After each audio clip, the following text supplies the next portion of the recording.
The reason I knew I had to shut down the relationship was when I was sick, I was ill, and I needed his help.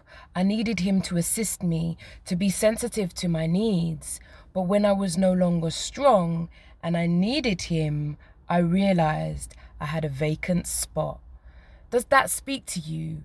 Have you been in a relationship? You've been you're not sure if the guy is for you, but you've been going at it anyhow.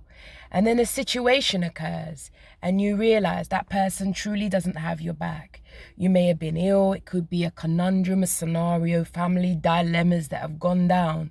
And when you've gone to get the assistance, the help, or maybe just some sensitivity from the person who you are intimate with, you realize, you know what? This one-dimensional relationship is not working. Yeah, the sex may well have been great.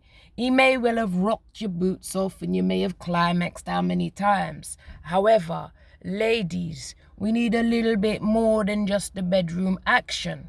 We need affection. We also need to know that someone's got our back. And when our back is against the wall, that they won't stray. Yet the situation has taught you once again that you're on your own.